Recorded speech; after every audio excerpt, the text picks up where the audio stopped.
प्यारे भगत, आज का ये संदेश तुम्हारे जीवन में बहुत सारी खुशियां और महत्वपूर्ण सीख लेकर आया है।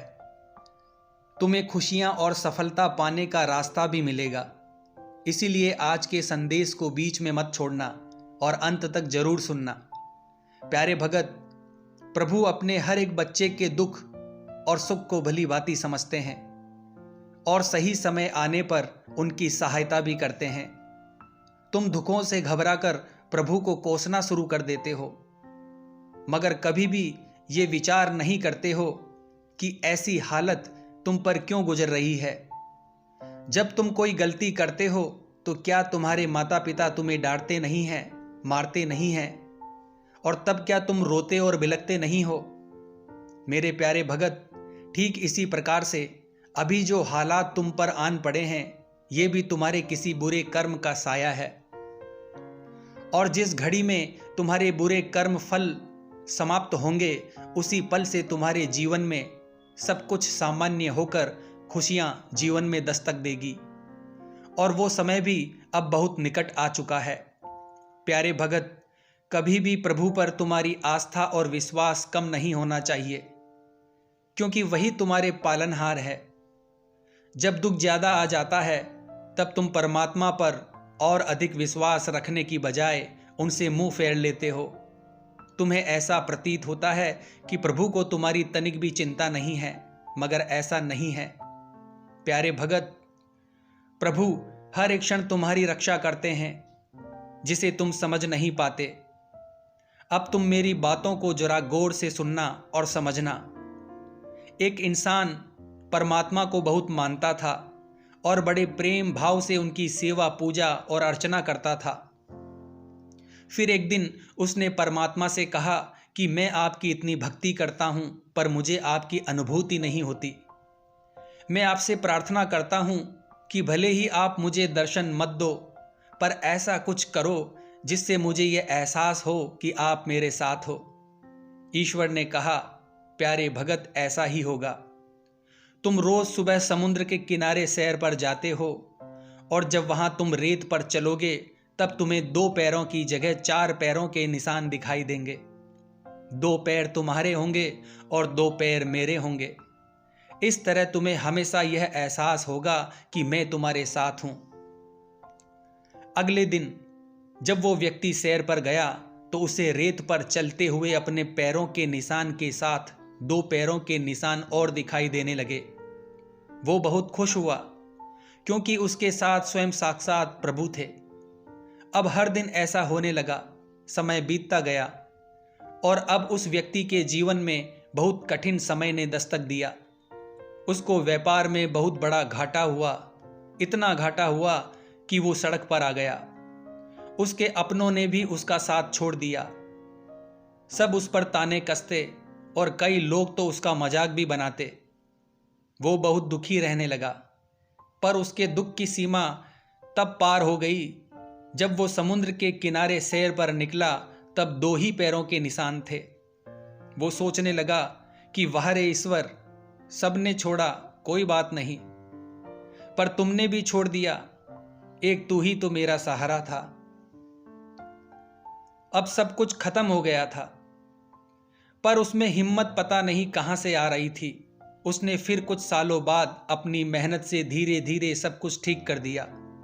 व्यापार भी पहले की तरह फलने फूलने लगा।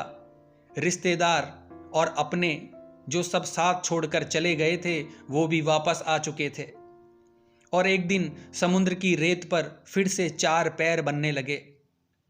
अब उस व्यक्ति से रहा नहीं गया। उसने ईश्वर से पूछा, हे प्रभु, जब मेरा बुरा वक्त चल रहा था, तब सबने मेरा साथ छोड़ दिया, पर मुझे इस बात का जरा भी गम नहीं था, क्योंकि दुनिया में ऐसा ही होता है। पर आपने भी उस वक्त मेरा साथ छोड़ दिया। ऐसा क्यों किया था प्रभु आपने? ईश्वर ने कहा, तुमने ये कैसे सोच लिया कि मैंने तुम्हारा साथ छोड़ दिया है?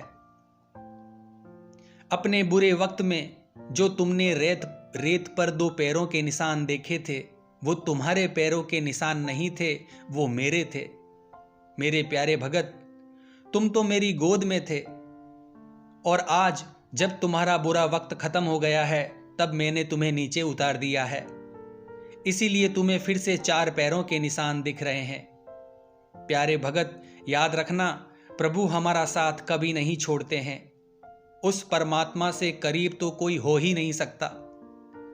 जब कोई साथ नहीं होता, कोई साथ नहीं देता, तब वही तो साथ देते हैं और वही साथ होते हैं।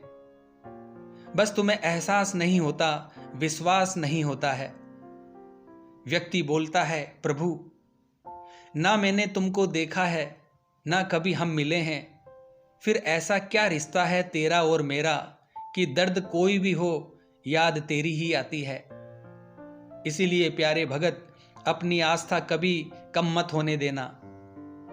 तुम स्वयं को पहचानो, तुम कोई साधारण व्यक्ति नहीं हो, तुम एक दिव्य और पवित्र आत्मा हो और उस परमात्मा की संतान हो। तुम्हें तनिक मात्र भी डरना या घबराना नहीं चाहिए। प्रभु का आशीर्वाद हमेशा तुम्हारे साथ है। ये सब जो हो रहा है, ये तुम्हारे कर्मों का फेर है। तुम्हें लगता है कि परमात्मा तुम्हारी पुकार नहीं सुन रहे हैं, किंतु ऐसा नहीं है। वो तुम्हारी पुकार हमेशा सुनते हैं और तुम्हारी पुकार का उत्तर हमेशा देते भी हैं, लेकिन तुम्हें सुनाई नहीं देता है। इसका कारण है तुम्हारे मन की नकारात्मकता और निराशा। तुम अपने दुखों में इतना खो जाते हो कि तुम्हें प्रभु की कृपा नजर नहीं आती। प्यारे भगत, जिसको प्रभु की कृपा पर अटूट भरोसा होता है और उनके न्याय पर विश्वास होता है, फिर इस संसार में उसे कोई तकलीफ और दुख विचलित नहीं कर सकता। इस जीवन में कुछ भी स्थायी नहीं है, इसीलिए स्वयं को जरा भी विचलित या तनावग्रस्त मत होने दो, क्योंकि परिस्थितियां चाहे जितनी खराब हो, बदलती जरूर हैं। कठिन समय में तुम सदैव उस परमात्मा की गोद में होते हो। परमात्मा तुम्हारी हर प्रार्थना का उत्तर किसी न किसी माध्यम से जरूर देते हैं। जैसे अभी ये संदेश तुम सुन रहे हो, इस संदेश के प्राप्त होने का भी यही मतलब है कि परमात्मा स्वयं तुम्हारी सभी इच्छाएं पूरी करना चाहते हैं। तुम्हें हर वो चीज़ देना चाहते हैं जिसकी तुम्हें बरसों से चाहत है, क्योंकि अब तुम्हारे फल प्राप्ति का समय बहुत निकट आ चुका है। तुम्हारा भविष्य बहुत सुंदर होगा। तुम्हें मान सम्मान, सुख समृद्धि और सफलता हर चीज प्राप्त होगी। तुमने अब तक जो भी अच्छे कार्य किए हैं, इन सभी शुभ कर्मों का फल तुम्हें अवश्य प्राप्त होगा। तुम्हें बस परमात्मा की शक्तियों पर सच्चा विश्वास और श्रद्धा रखनी है। जो व्यक्ति धैर्य और संयम को बनाए रखता है, उसे अपने कार्यों में सफलता जरूर मिलती है। तुम अगर नित्य प्रतिदिन अपना जीवन प्रभु को सौंप कर चलोगे, उनका आभार व्यक्त करोगे, तो तुम्हें स्वयं के भीतर एक दिव्य ऊर्जा का आभास होगा और तुम्हें उस परमात्मा से जुड़ाव भी महसूस होगा। हमेशा सुखी, समृद्ध और संपन्न रहो। प्रभु का आशीर्वाद तुम्हारे साथ है। जय मां अम्बे, जय श्री कल्याण।